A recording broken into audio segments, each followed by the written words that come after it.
Você abriu aí Romanos 6, do versículo 1 ao 23. Como nós vamos fazer uma exposição versículo por versículo, até o versículo 23, e vamos estudar o capítulo todo de Romanos 6, não há necessidade de eu ler o capítulo todo agora. Nós vamos parafraseá-lo, vamos falar versículo por versículo. Amém? Então, a guisa de introdução aqui, irmãos, basicamente, o apóstolo Paulo, ele está desde o capítulo 1 até o capítulo 9, mostrando 6 coisas no livro de Romanos. Em primeiro lugar, o homem é depravado e ele não é inocente. Esse homem é completamente culpado por seus atos. Segundo, o que Paulo mostra em todo o livro, por fato de o homem ser depravado e não ser inocente, ele está debaixo da ira de Deus. Em terceiro, devido a este homem estar debaixo da ira de Deus, ele passa a ser dominado pela lei, que recebe o título na Bíblia de lei do pecado. Em quinto lugar, e Deus, por seu amor e misericórdia, como esse homem está morto em pecados e juízos, pecado e delito, Deus vai eleger o homem, ir até ele, justificá-lo e depois salvá-lo. Em sexto lugar, e é por graça que nós somos completamente libertos do pecado, e agora passaremos a viver para uma justiça eterna de Deus. No capítulo 6, nós iremos aprender uma das maiores verdades de toda a Bíblia. E por quê? O apóstolo Paulo percebe que o seu ensino não pode ficar intermediário, ou seja, ficar no ar. E ele está até o capítulo 5 ensinando que nós não estamos mais debaixo da lei. Quando eu falar lei, eu estou falando a lei mosaica, que são 10 mandamentos, podemos chamar de artigos, que foram disseminados em 318 mitvás, ou incisos, é isso mesmo? Eu estou certo nessa explanação? 318 incisos dentro...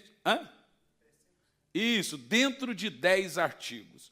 Os 10 mandamentos os mandamentos, e dentro de cada um deles vem os preceitos, os incisos, digamos aí, de cada mandamento. Então, toda vez que eu mencionar a palavra lei, eu estou falando da lei de Moisés, do Velho Testamento. Então, Paulo percebe o perigo de fazer algumas declarações sem algumas aplicações consistentes.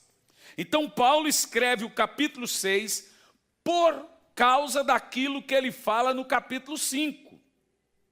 O importante do capítulo 6 é que nós devemos compreender o porquê Paulo falou no capítulo 5. Por exemplo, se um crente não regenerado, licencioso, e a palavra licencioso se dá ao fato daquela pessoa que acha que agora ele tem licença de Deus para fazer o que ele quiser, porque Jesus já fez todo o trabalho. Isso é chamado de licencioso.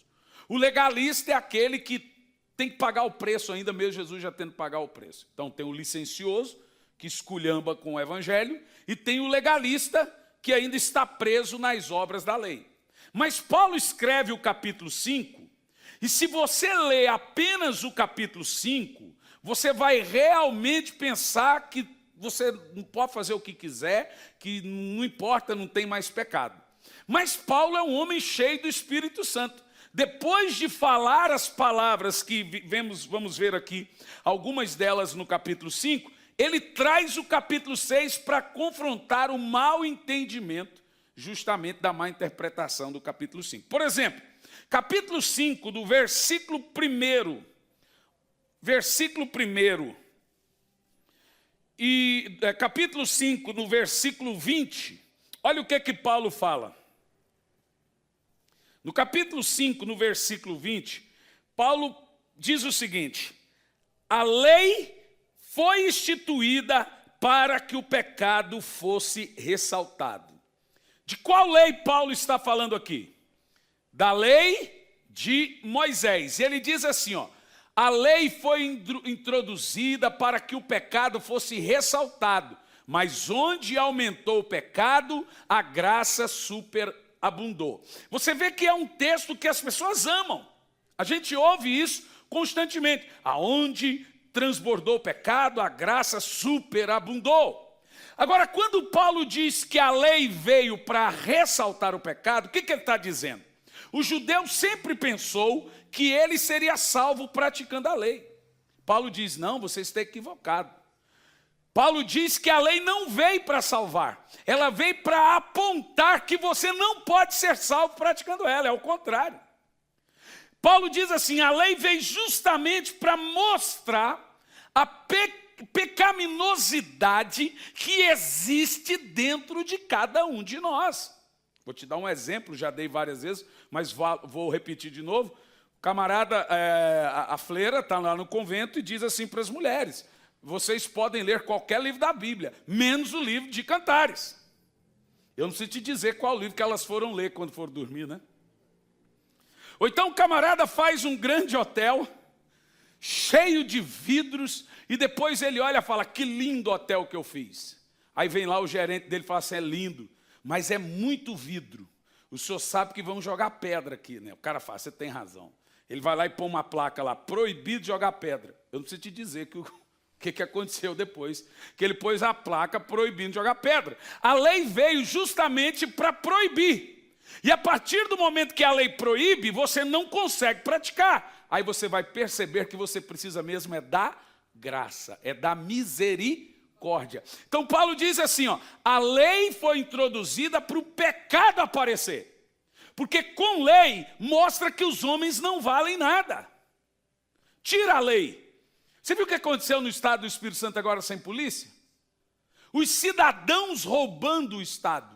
Os cidadãos saqueando as lojas. Não é bandido não, para mim é. Eles, as pessoas, uma nação que precisa de polícia para provar que tem moral, não é nação. Então Paulo exatamente vem mostrar que a lei ela só existe para provar que sem a misericórdia de Deus você não é salvo. A lei existe para provar que você não consegue cumprir a lei. É nesse sentido que ele fala nesse texto. Por exemplo, no capítulo 7, no versículo 7 e no versículo 8, Paulo deixa claro o propósito disso. Capítulo 7, no versículo 7 e 8, olha o que ele diz. Que diremos então? Já que a lei ela vem para ressaltar o pecado, então você pode pensar, a lei é má. Paulo diz, não. A lei é pecado? Paulo diz, não. A lei não é pecado. E ele diz assim, de fato, eu não saberia o que é pecado, a não ser por causa da lei. E ele diz assim, pois na realidade eu não saberia o que é cobiça, se a lei não dissesse não cobiçará. Agora ele cita o 10º mandamento. Paulo está dizendo, enquanto eu não li na Bíblia que isso é pecado, eu não sabia que era pecado. Aí ele diz o seguinte, veja o verso 8. Quando a lei disse que algo é pecado, olha o que ele fala. O pecado aproveitou da oportunidade dada pelo mandamento, produziu em mim todo tipo de cobiça, pois sem lei o pecado está morto. Sabe o que Paulo está falando? Foi por causa do mandamento escrito não cobiçará que eu passei a cobiçar. Eu nem sabia o que era cobiça. Então você percebe que a lei explodiu em Paulo a natureza pecaminosa. Aí por causa disso, Paulo fala no capítulo 7, miserável homem que sou. A lei vem para mostrar justamente que todo ser humano é incapaz de se salvar. E ele é incapaz de se salvar porque ele é incapaz de obedecer. Então ele só pode ser salvo pela graça. Você já começou a entender. Então, após nós lermos o capítulo 5, pode passar na cabeça de muitas pessoas algumas coisas, por exemplo, do capítulo 5. Está vendo? Não importa o que eu faça, o Senhor me concedeu graça e eu estou debaixo dessa graça. Alguns chegam até a dizer que não importa o pecado que ele cometa ou esteja cometendo, ele está debaixo da graça, ele foi justificado.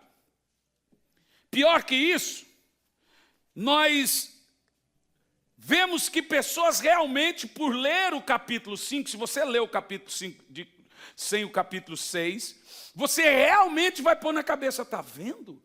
Eu posso estar fazendo o que for, eu vou para o céu. Aí Paulo traz exatamente o capítulo 6. Por isso nós vemos o capítulo 6, uma espécie de conclusão e aplicação do capítulo 5, ok? Para nós entendermos um pouco o contexto do que nós vamos aprender aqui, existem duas leis que governam o coração do crente. Quem aqui tem Jesus na sua vida? Então, existem duas leis governando o seu coração. A primeira lei é chamada de lei moral. O que é lei moral? É também chamada na Bíblia de graça preveniente.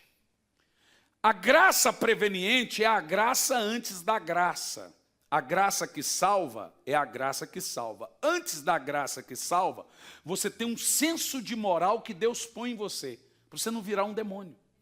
O cara pode até não saber e não crer em Deus, mas ele sabe que ele não pode fazer mal para alguém. Isso é chamado de moral. E essa moral, que refreia o sentido maior de pecado, é chamado na Bíblia de graça preventiva, preveniente.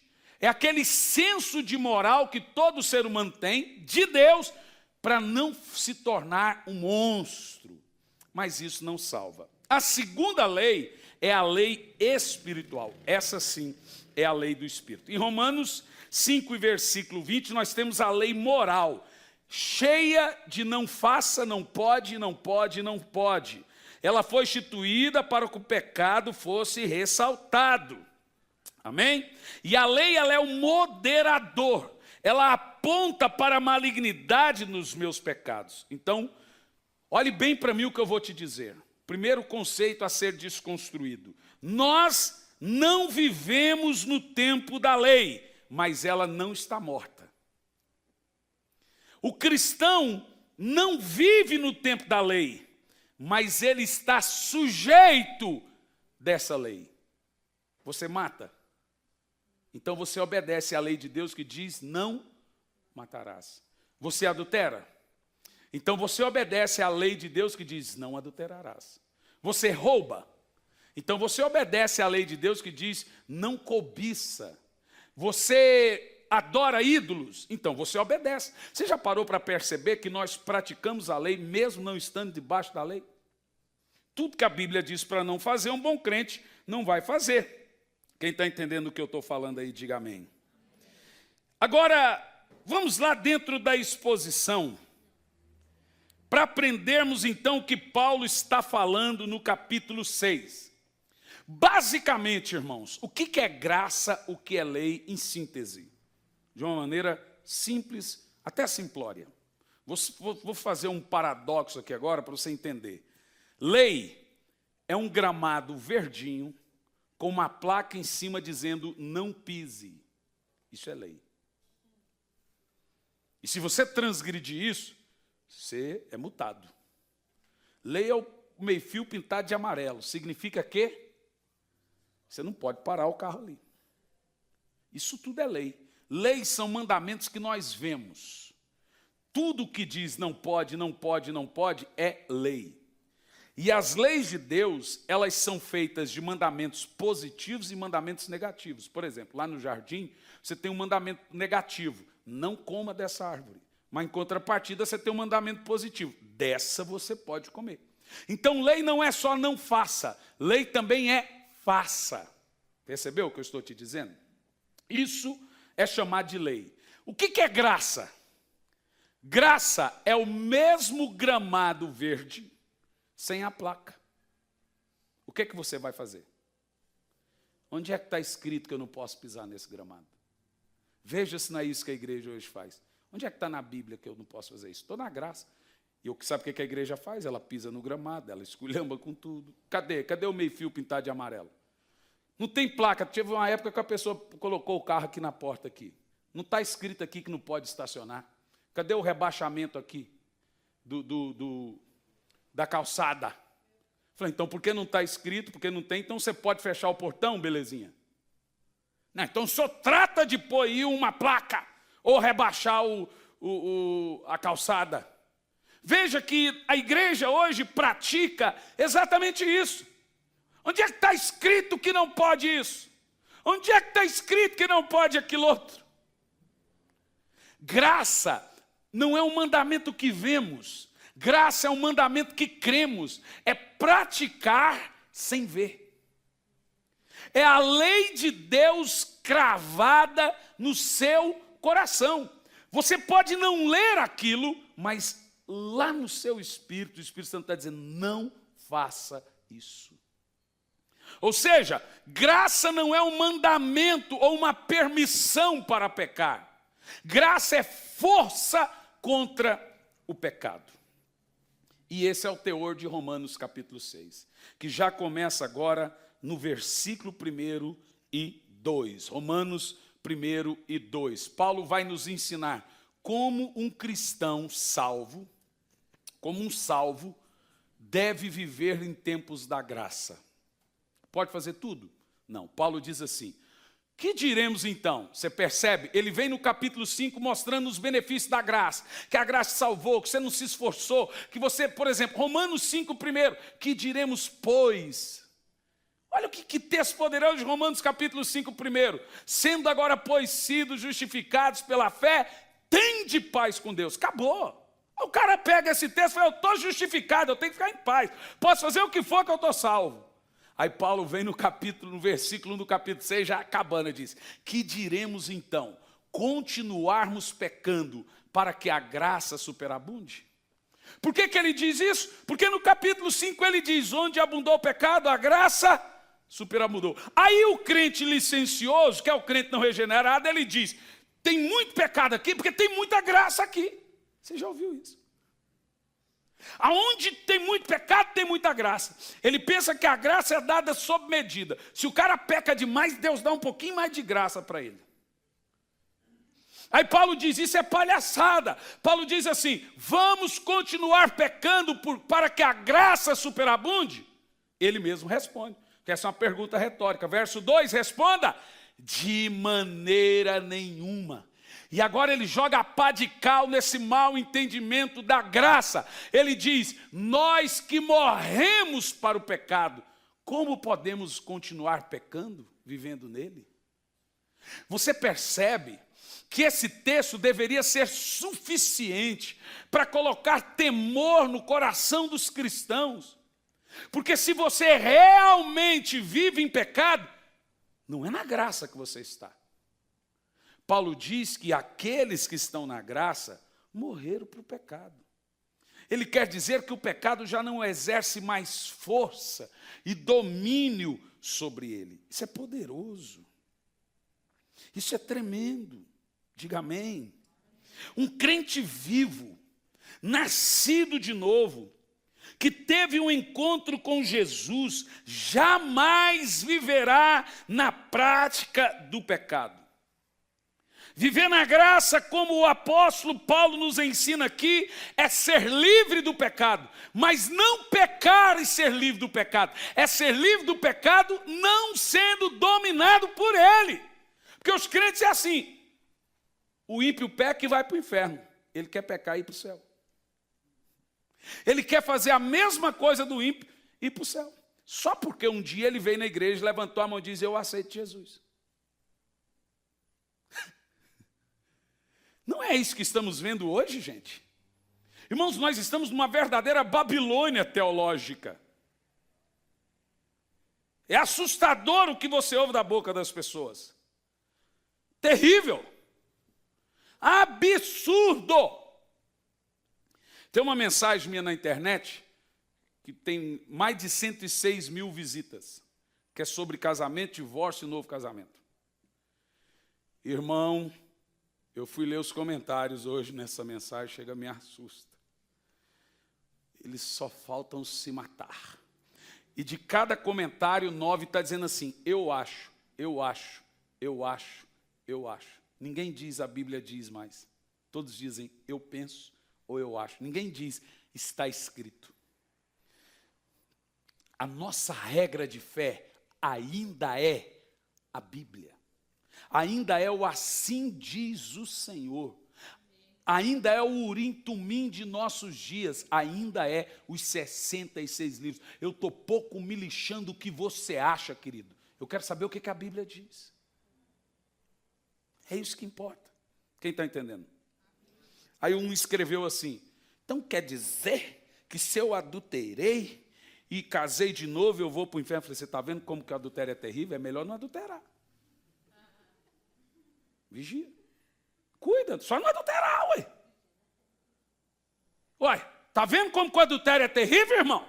Ué, é só não adulterar, ué. Não, mas eu acho. Guarde para você o que você acha. O que a Bíblia pensa? Então, Paulo nos ensina, irmãos, que graça é ter força para dizer não ao pecado. Inclusive, só consegue dizer não ao pecado quem interpretou de maneira correta a graça. Quem não interpretou de maneira correta a graça, ele se entrega ao pecado. Graça é o pecado não te dominar mais. É mudar a sua natureza, Paulo chama de inclinação. Portanto, após o novo nascimento, Paulo nos ensina aqui que o pecado não te domina mais. Ele existe, ele é vigente, mas você consegue dizer não para ele. Antes você não conseguia, agora você consegue. E Paulo diz exatamente isso, irmãos, agora nos versos de 3 a 6. Ele diz exatamente o que foi aqui mencionado nos versos de 3 a 6. Ele diz, ou vocês não sabem que todos nós que fomos batizados em Cristo Jesus, fomos batizados em sua morte. Presta atenção. Verso 4. Portanto, fomos sepultados com ele na morte por meio do batismo, a fim de que, assim como Cristo foi ressuscitado dos mortos mediante a glória do Pai, também nós passamos a viver uma nova vida, não é uma velha vida. Você não pode vir para Jesus e continuar com a velha vida, você tem que viver uma nova vida. Versículo 5, se dessa forma fomos unidos a Cristo na semelhança da sua morte, certamente também seremos na semelhança da sua ressurreição. Agora olha o verso 6. Pois sabemos que o nosso velho homem foi crucificado com ele, para que todo o corpo do pecado seja destruído e não mais sejamos escravos do pecado. Irmão, você não é mais aquela pessoa. Então não insista em voltar à velha natureza. Você é uma nova criatura em Cristo Jesus. Glória a Deus. Você percebeu? Paulo diz exatamente isso. Quem nasceu de novo tem a natureza de Cristo. Não serve mais ao pecado. Romanos 8:29. Aquele que antecipadamente conheceu, também os predestinou para se tornarem a imagem, a semelhança de Jesus, para que ele seja o primeiro entre muitos irmãos. Você está caminhando para se parecer com Cristo.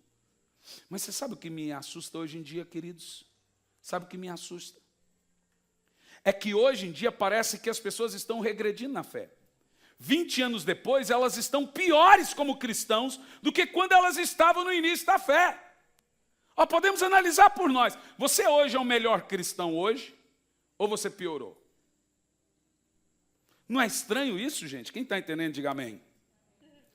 É muito claro, queridos. Se o pecado ainda te domina, se você não consegue se livrar das suas recaídas, você precisa nascer de novo, ter um encontro com Cristo, se arrepender e se converter ao Evangelho. Porque tem gente que teve encontro religioso e não com Jesus. Ele teve experiência religiosa, nunca com o Espírito Santo. Segundo lugar, o que nós aprendemos aqui? A graça é uma mentora, educadora. Vamos ver em Tito, Paulo ensina ao seu discípulo Tito. Tito capítulo 2, no versículo 11 ao 12. Ele vai nos ensinar o que a graça faz. Viver na graça é isso, gente. Ele diz assim, porque a graça de Deus se manifestou salvadora a todos os homens. Próximo verso. Agora leia essa parte. Ela nos ensina. Repita isso 3 vezes. Ela nos ensina. De novo. De novo. Você percebeu que a graça é um professor? E ela nos ensina a quê? A renunciar à impiedade, às paixões mundanas e a viver de maneira sensata, justa e piedosa agora. Isso é viver na graça. A graça nos ensina a renunciar ao pecado, a renunciar às paixões mundanas, a viver de maneira sensata, justa, nesta presente era. O texto começa dizendo, a graça de Deus se manifestou a todos os homens. Ela nos ensina. O que a graça nos ensina? 5 coisas. Primeiro, renunciar ao pecado. Segundo, renunciar às paixões mundanas. Terceiro, viver de maneira sensata. Quarta, viver de maneira justa. Quinta, viver de maneira santa. É isso que é viver na graça. Leia. Põe o verso 11 de novo. Eu quero que você leia em voz alta os 2 versos. 1, 2, 3, valendo.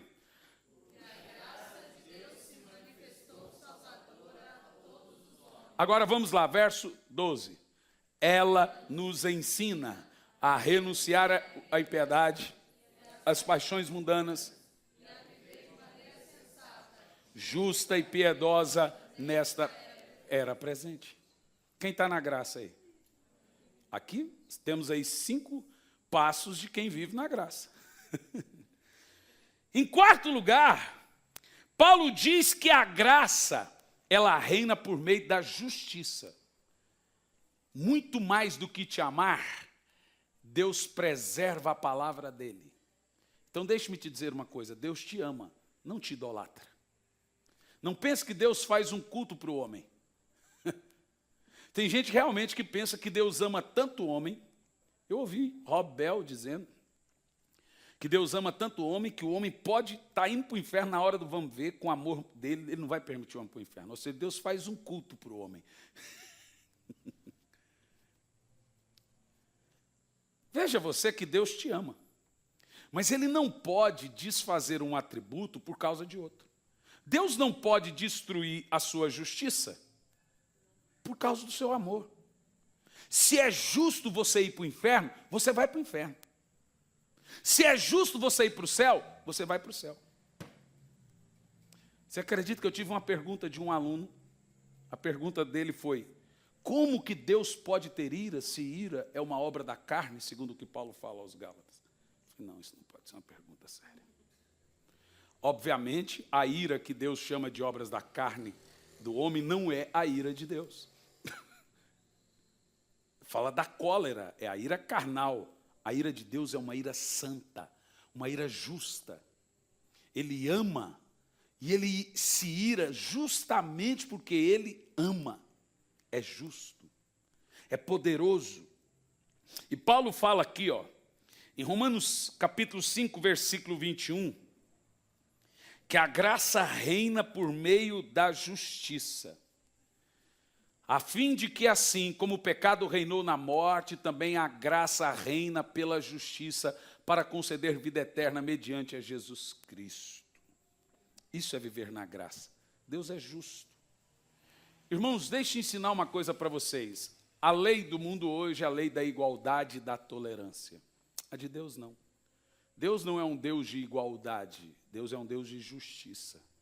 A igualdade vai dizer que quem não trabalha tem os mesmos direitos que quem trabalha. A justiça vai dizer, Paulo diz, quem não trabalha não come. A Bíblia é um livro de justiça, Deus é um Deus justo. Você está entendendo? Você está entendendo o que eu estou dizendo? Deus é um Deus justo. Na igualdade, eu vi um desenho esses dias sobre igualdade que foi interessante. O rapazinho estava querendo assistir o jogo de futebol, tinha 2 rapazes. Na igualdade, o grandão conseguia assistir do lado de lá da cerca, o pequenininho não, que é igualdade. Na justiça, no quadro da justiça, embaixo do pequenininho tinha 2 tamburetezinhos. Aí ele conseguia ver igual o outro. Isso é justiça. Na igualdade, irmão, Se você se separar do seu marido, irmã, porque as mulheres hoje em dia estão assim, né? Quando elas correm para terem direitos, elas são feministas. Elas correm, vão atrás, o pau quebra. Mas quando você fala assim, você vai ter que pagar a pensão para o seu ex-marido, ela fala, não, eu sou uma mulher. Que absurdo. Mas a igualdade é isso. Então já tem mulher pagando pensão para ex-marido, irmã. Vocês estão brigando pelos direitos, o pau quebrou. As mulheres brigaram por tantos direitos que esqueceram de brigar pelo melhor e o maior deles, o direito de ser amada. É um direito seu ser amada. E elas se esqueceram de lutar por isso. O direito de ser amada. Vou te dar um exemplo sobre brigar por direito. O povo brasileiro aí, os motoristas do Uber. Não tem motorista de Uber aqui? Tem um ali, o discípulo. Brigaram na justiça para ter direitos trabalhistas do Uber. Que lindo. Agora o Uber vai sair do Brasil. Ai, meu Deus, que coisa linda. Você tem cabimento? Briga, eu quero direitos trabalhistas. Irmãos, nós temos que tomar cuidado com essa lei moderadora do chamado igualdade. Deus é um Deus de justiça, e a graça reina por meio da justiça. Veja bem, é justo Deus perdoar quem se arrepende, mas é justo Ele condenar quem não se arrepende. Entendeu? Quem está entendendo, diga amém. Em quinto lugar, quem está na graça jamais vai viver uma vida constante de pecado. Paulo usa a palavra é impossível. Dos versos de 7 a 14. Olha o que Paulo fala. Se você diz que você está na graça, diz assim: quem morreu foi justificado do pecado. Versos próximos. Ora, se morremos com Cristo, cremos que também com Ele viveremos. Versos 9. Pois sabemos que, tendo sido ressuscitado dos mortos, Cristo não pode morrer outra vez. A morte já não tem mais domínio sobre ele. Já vou te explicar o que Paulo está falando. Porque morrendo, ele morreu para o pecado, ele morreu para o pecado uma vez por todas, mas vivendo, vive para Deus. Eu vou te explicar esse texto até o verso 10 com outro texto. Hebreus capítulo 10, versículo 26. Paulo está dizendo o seguinte: quando você veio para Jesus, você morreu para o pecado. Você não pode voltar mais àquela velha natureza, que aí você morre de novo. E Jesus morreu por você uma vez só. E se Jesus morreu por você uma vez só, e você morrer de novo depois de ter vivido, acabou o sacrifício de Jesus para você. Olha o que fala em Romanos.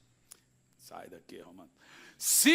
Hebreus, 10, 26. Se continuarmos a pecar deliberadamente, depois de recebermos o conhecimento da verdade, ou seja, depois de nascer de novo, já não resta sacrifício pelos pecados. O que existe então para uma pessoa que vive e depois volta a morrer para o pecado?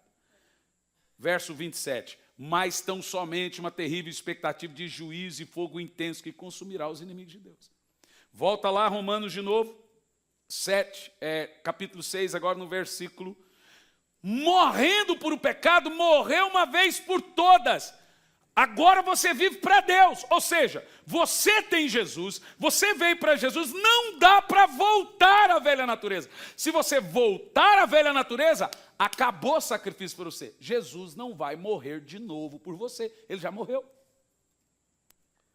É isso que o escritor de Hebreus fala: já não resta mais sacrifício. O sacrifício foi uma vez, foi vicário, foi eficaz. Ele já morreu por você. Agora, se você volta para a prática passada, Paulo diz que é como o cão voltar ao vômito, a porca lavada voltar ao chiqueiro, voltar à velha natureza. Sinceramente, irmãos, crente peca. Peca ou não peca? Crente peca, mas crente não vive pecando. Ele não permanece. O justo pode 7 vezes cair, Deus levanta ele 7 vezes, mas justo não fica prostrado. Não venha com essa conversa barata. Existe um negócio aqui hoje em dia. Agora olha para mim. Eu ouvi um pregador dizendo que ele é acusado de pregar uma espécie de graça barata. Vocês já ouviram esse termo? E aí esse pregador, num tom bem irônico, ele diz, eu não prego graça barata, eu prego de graça mesmo. Ele diz que ela não é barata, ela é de graça. Agora veja um contexto totalmente equivocado desse pregador e dessa geração hoje que está confundindo custo com preço. O fato da graça ser barata não significa que ela não tem preço. Vou te dar um exemplo. Eu ganho um carro de 500 mil reais. Não paguei 1 centavo. Qual foi o custo do carro para mim? Nada. Qual o preço do carro? Por mais que eu tenha recebido ele de graça, ele perde o valor? É assim que você tem que entender a graça. Por mais que Jesus lhe deu gratuitamente, não significa que ela não é cara, não significa que ela não tem o seu custo. A graça é tão cara, mas tão cara, que ela custa preço de sangue, o sangue de Jesus. Então não confunda graça com de graça. Não confunda custo com preço. Não pregue o evangelho barato. Deixe-me dizer a você aqui, a quem nos assiste, pare de baratear o evangelho. Por isso, e essa geração que barateia o evangelho, queridos, não está gerando crente, está gerando consumidores. Estão transformando o púlpito num balcão, a pregação no produto e os ouvintes em consumidores. É uma geração de espectadores. São igrejas que afetam o status, a posição do crente, mas não mudam o seu caráter. Sabe por quê? Porque o evangelho está sendo diluído. É você pegar, lembra aquele leite que vendia antigamente, cheio de lactose e gordura, que vinha no saquinho plástico? Rapaz, aquele leite era gostoso, menino. Você bebia 1 quilo de verme dentro daquele leite. E eu gostava de beber ele cru, sem ferver. Minha mãe odiava, porque ele tinha muito. Era cheio de verme o leite. Mas você sabe o que é a igreja hoje? Você vai na roça, o leite sai da teta da vaca, meninos, daquele bigode, sai grosso. Não é o leite que você bebe em casa. Por quê? Porque ele foi diluído. É isso que faz hoje com o evangelho, para ele descer mais leve. Teve um irmão um dia que falou assim, pastor, sua mensagem é muito dura, o senhor tem que dar alguma coisa junto para descer. Eu falei, não, tem que descer rasgando, irmã. Nós não temos direito de raliar o evangelho. Nós não temos direito de fazer o conteúdo, de falar sem falar, de ser um evangelho sintético, um evangelho misturado, místico, um evangelho diluído, raliado. Esse evangelho da graça que se prega hoje, irmão, vai colocar mais pessoas no inferno do que em todas as outras épocas. Esse evangelho que diz a você, vai para o inferno, mas vai rindo. Vai para o inferno, mas vai achando graça. Vai achando bacana. Esse evangelho vai condenar você. Queira aquela injeção da agulha desse tamanho, moleque. Aquele remédio, menino, que você bebe, você tem que tomar água depois de tão amargo que é. Olha para mim. Cuidado. A maior característica de falso profeta é que ele vai falar o que você gosta de ouvir. Você quer conhecer falsos mestres, falsos pastores? Ele só vai falar o que massageia seu ego.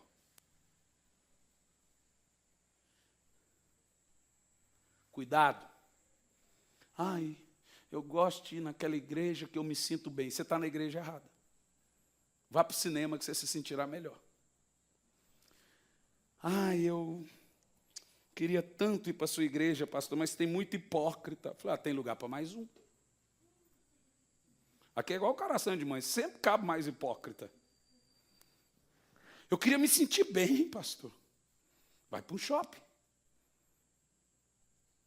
Aqui, irmãos, é um lugar de conserto, de reparar nossas trincheiras, de reparar nossos altares em casa, de ser melhor marido, de ser melhor esposa, de ser melhor empregado, de ter mais comunhão com Deus. Não é lugar, eu costumava dizer antigamente, mas vou repetir agora, a pregação verdadeira não é aquela que você sai satisfeito com o pregador, é aquela que você sai insatisfeito consigo mesmo. A pregação verdadeira é aquela que você sai do culto falando, eu preciso mudar. Sabe qual é a mensagem profunda? Um dia alguém me perguntou, pastor, o que é a mensagem profunda? Eu falei, aquela que alcança o coração. Porque uma mensagem gerada na mente só entra na mente. Uma mensagem gerada no coração alcança o coração. Boa parte das pregações hoje são geradas de vida metódica, de letra, de papel, somente. Aí é mente para mente. Se não descer para o coração, você pode ouvir o que for, mas você não muda.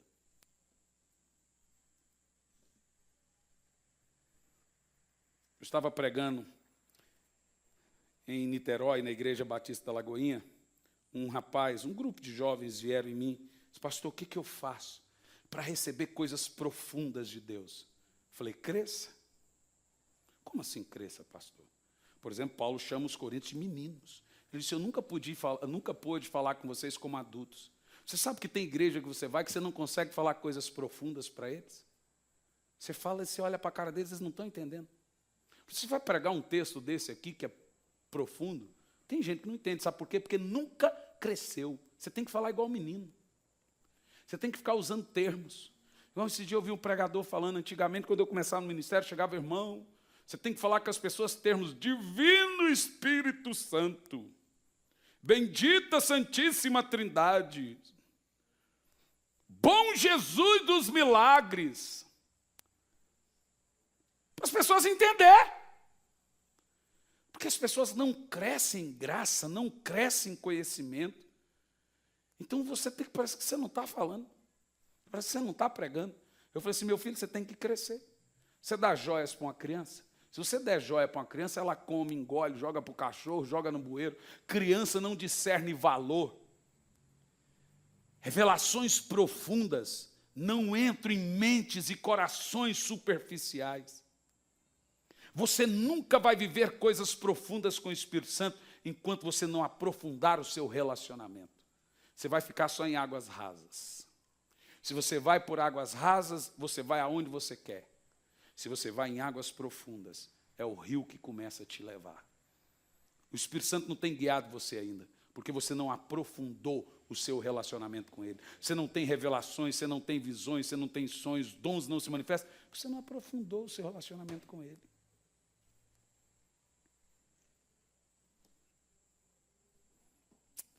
Isso é terrível, gente. O que Paulo está querendo dizer nessa passagem lida aqui? Primeiro, ele não está dizendo que o pecado foi justificado. Exatamente esse é um problema. Tem gente hoje que pensa, tio Juarez, que a justificação justificou o pecado. Não, a justificação não justificou o pecado. A justificação justificou o pecador. O pecado não foi justificado. O pecado está aí. Matando, é monstruoso, famílias destruídas. A justificação, o sacrifício de Cristo não fez nada com o pecado, fez com o pecador. Segundo, Paulo nos ensina que você como pecador foi justificado. Terceiro, Paulo não está dizendo aqui que não exista mais pecado. Ele está dizendo que para nós o pecado não exerce mais domínio. Paulo está dizendo que o pecado existe, mas não domina mais você. Você pode dizer não, você pode resistir a ele. Se você tem o Espírito Santo, você foi regenerado, você pode resistir o pecado. Em segundo lugar, o que Paulo nos ensina nessa passagem até o verso 14. Primeiro, morremos para o pecado. Quem pode dizer eu morri para o pecado? Agora o pecado morreu? É você que morreu para ele. Segundo, se nos convertemos de fato ao Evangelho, nós morremos para o pecado. Nós não temos mais uma natureza inclinada para pecar. Podemos ser tentados, podemos às vezes, assim, uma hora ou outra, até cometer pecados, porque a Bíblia diz que quem não peca é mentiroso. Mas quem nasceu de fato não cede, não voltará às velhas práticas e à velha natureza. Terceiro, Paulo diz que nós somos mortos para o pecado e não o pecado é morto para nós. Do tipo que ele não existe mais, como muitos pregam por aí. Nós somos mortos para ele, mas diz a Bíblia, porque morrendo, morremos para o pecado, mas agora vivemos para Deus. Quem morreu? Você ou o pecado? Você. O pecado está aí, mas você morreu para ele. Em quarto lugar, isso não quer dizer, esse texto, que eu posso pecar e Deus não verá meu pecado. Mentira, gente. Acredita no que esse homem de Deus está dizendo aqui. Não caia nesse engodo, isso vai te levar para o inferno. Você sabe que eu li hoje um negócio que me deixou assustado. A pessoa, crente, escreveu assim na rede social. Eu joguei fora muitas coisas na Bíblia. Aprendi a viver agora debaixo só de 2 mandamentos. Amar o Senhor teu Deus sobre todas as coisas, teu próximo como a ti mesmo. Olha para mim, deixe-me te explicar esse texto. Jesus resumiu os 10 mandamentos mosaicos em 2, diga amém. Mas ele resumiu tirando os 10 mandamentos? Não. Os 10 mandamentos, eles são 4 mandamentos relacionados a amar a Deus sobre todas as coisas. E 6 mandamentos relacionados a amar o próximo como a ti mesmo. Deixa para mim, Ivan, por favor, os 10 mandamentos.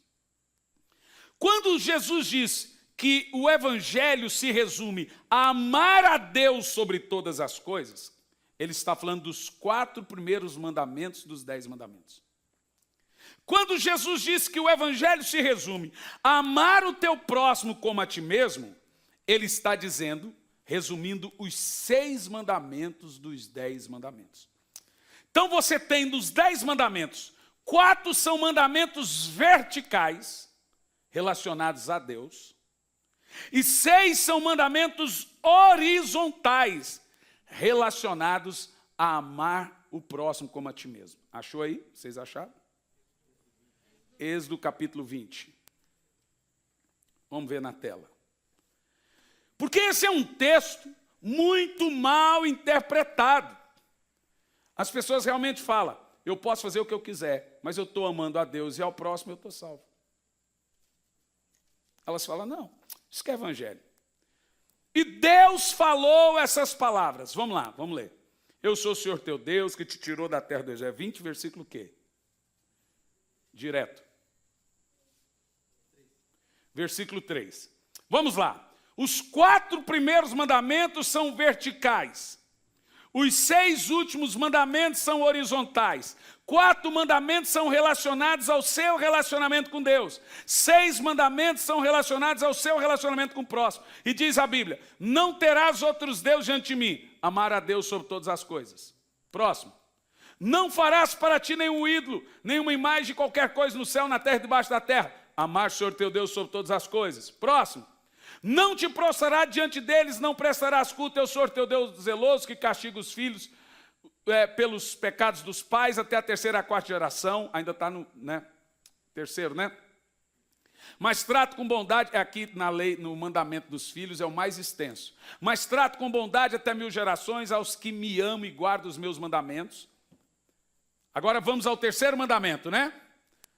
Não tomarás em vão o nome do Senhor teu Deus em vão. Agora é o 3º ou 4º? 4 mandamentos. 4. Senhor teu, volta lá. Não, Esse era o terceiro, esse é o terceiro. O próximo é o quarto. Não tomarás em vão o nome do Senhor teu Deus, pois o Senhor não deixará impune quem toma o nome dele em vão. Amar o Senhor teu Deus sobre todas as coisas. Quarto mandamento. Lembra-te do dia do Senhor do dia de sábado para santificá-lo. Dia do Senhor, que passou a ser uma pessoa, a pessoa de Cristo. Tivemos aí 4 mandamentos verticais. Os 4 primeiros mandamentos são relacionados a amar o Senhor teu Deus sobre todas as coisas. Agora vamos ver os próximos mandamentos horizontais.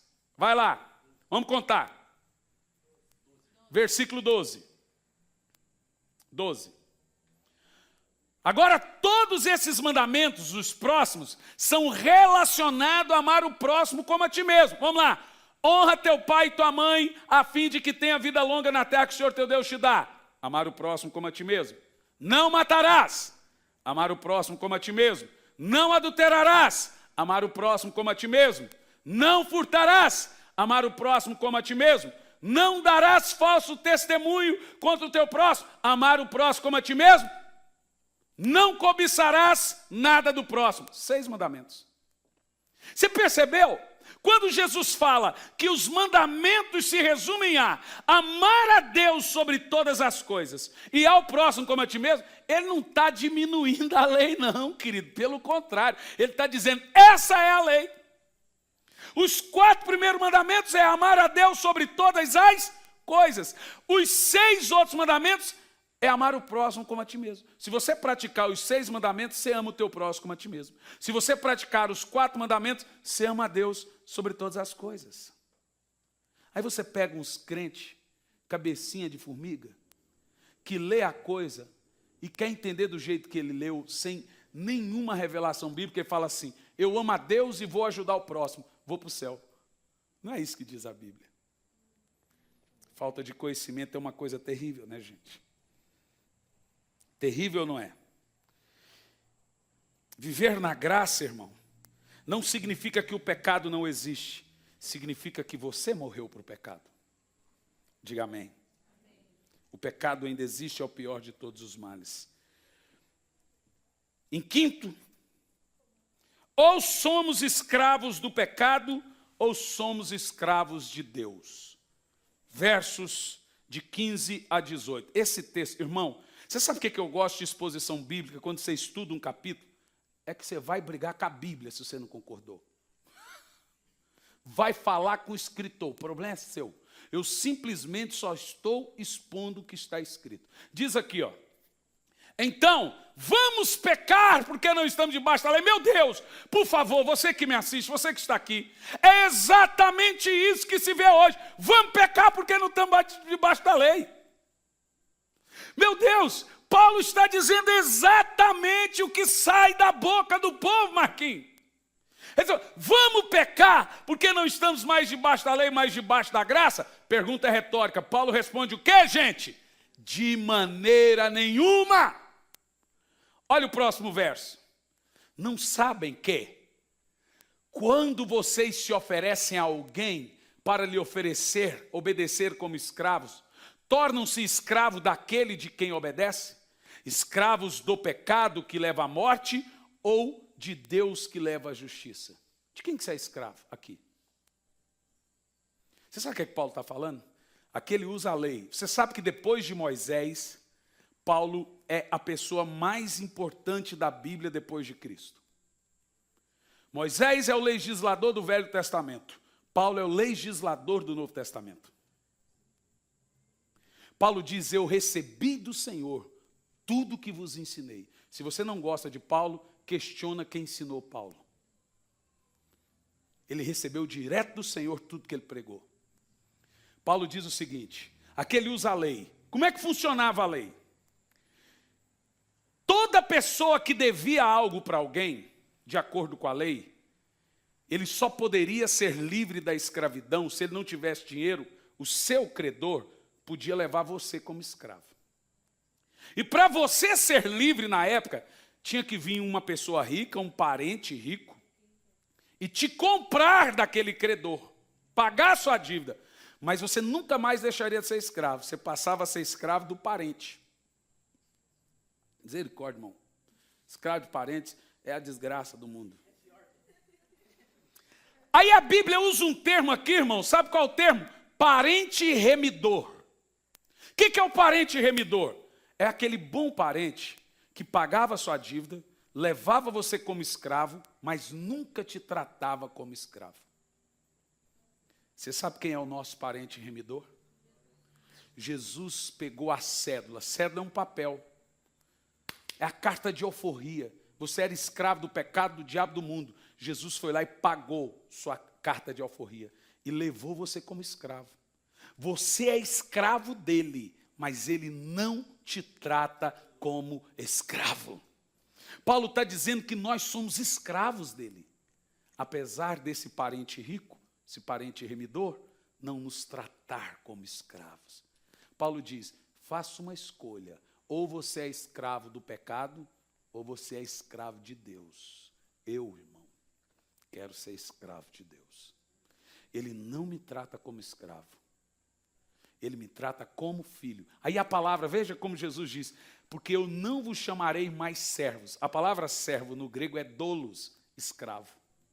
Jesus está dizendo o seguinte, eu não vou te tratar mais como escravo, vou te tratar como filho. Que texto. Ele diz que quem é escravo do pecado vai para a morte. Isso aqui fala da morte eterna.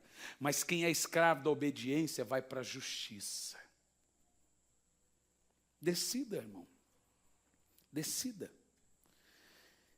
Não tem meio termo. Ou você serve a Deus e sua justiça, ou você serve o diabo e o pecado.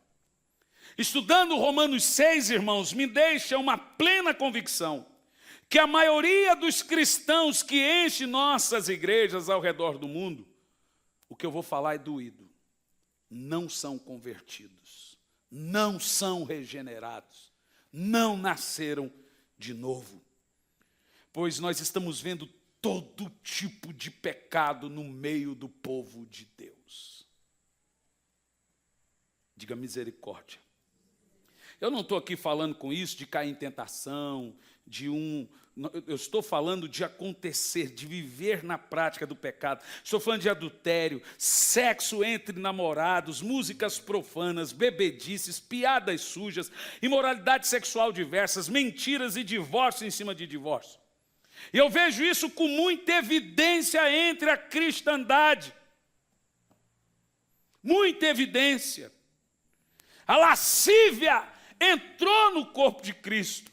E eu vos afirmo, mude de vida. Vou dizer o que Jesus dizia, arrependa-se e creia no Evangelho. Viva na graça, viva para uma nova justiça. O texto é claro, quem está na graça está liberto do pecado.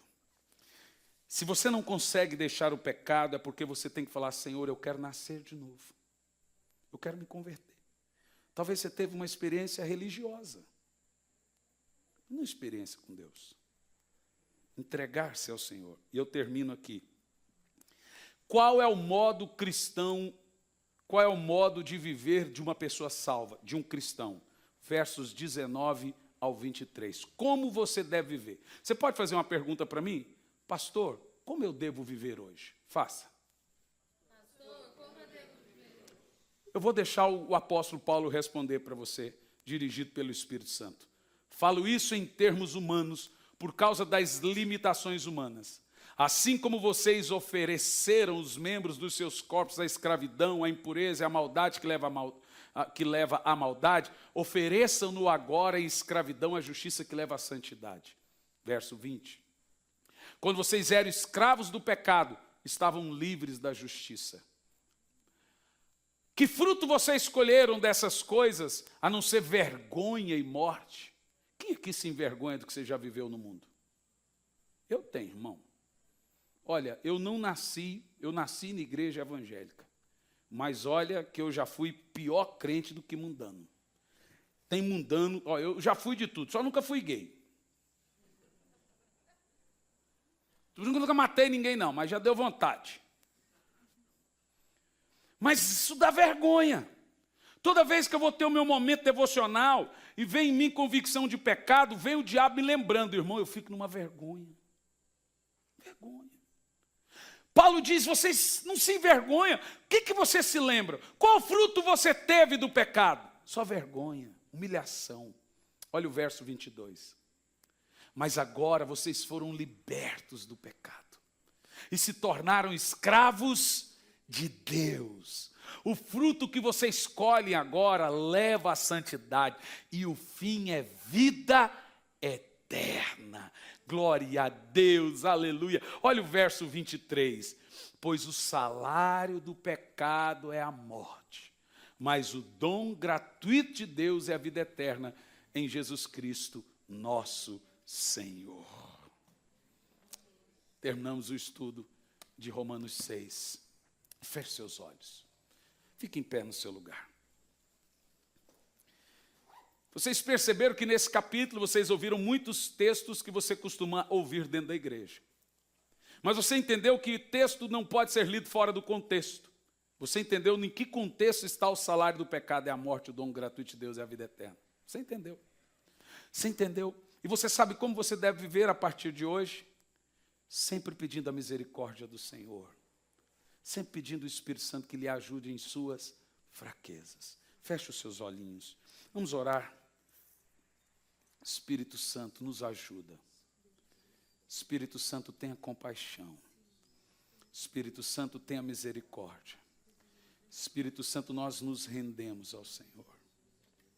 Nós pedimos perdão. Espírito Santo, nos ajuda em nossas fraquezas. Arranca de nós a raiz pecaminosa. Nós queremos, meu Pai, ser mudados e guiados por Ti. Nós queremos, meu Pai, ser transformados pelo Teu Espírito. Fala isso, ore aí com o Espírito Santo, ore. Gaste alguns minutinhos de oração. Fala, Espírito Santo, sozinho eu não consigo. Fala, Espírito Santo, sozinho eu não consigo. Me ajuda, Espírito Santo. Eu preciso de Ti, Espírito Santo. Eu necessito de Ti, Espírito Santo. Tenha compaixão de nós, Espírito Santo. Tenha compaixão, Senhor Jesus. Tenha compaixão, Senhor. Ajude em nossas fraquezas. Mas Tu vieste de longe, escutei Tua voz chamando meu nome. Deixou tudo o que tinha.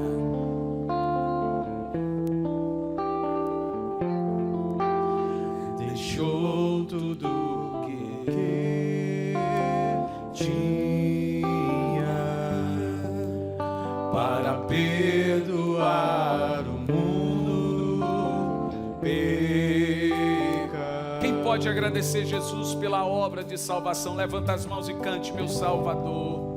Cante alto e forte, alto e forte. Meu Salvador, meu resgatador,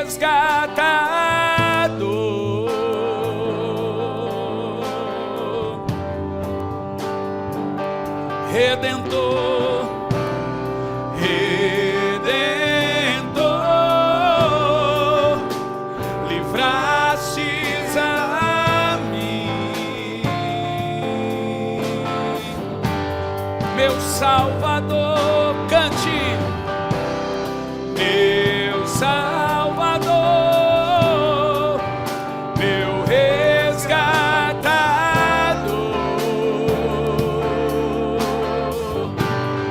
Redentor, Redentor, livrastes a mim. Me prostro aos Teus pés, me prostro aos Teus pés, minha vida Te entrego, me prostro aos Teus pés, minha vida a ti entrego. Obrigado, Senhor Jesus, por essa noite, pela tua palavra de amor e exortação aos nossos corações. Nos ajude a viver, meu Pai, o pleno e genuíno evangelho. Amém. Aplauda o Senhor Jesus.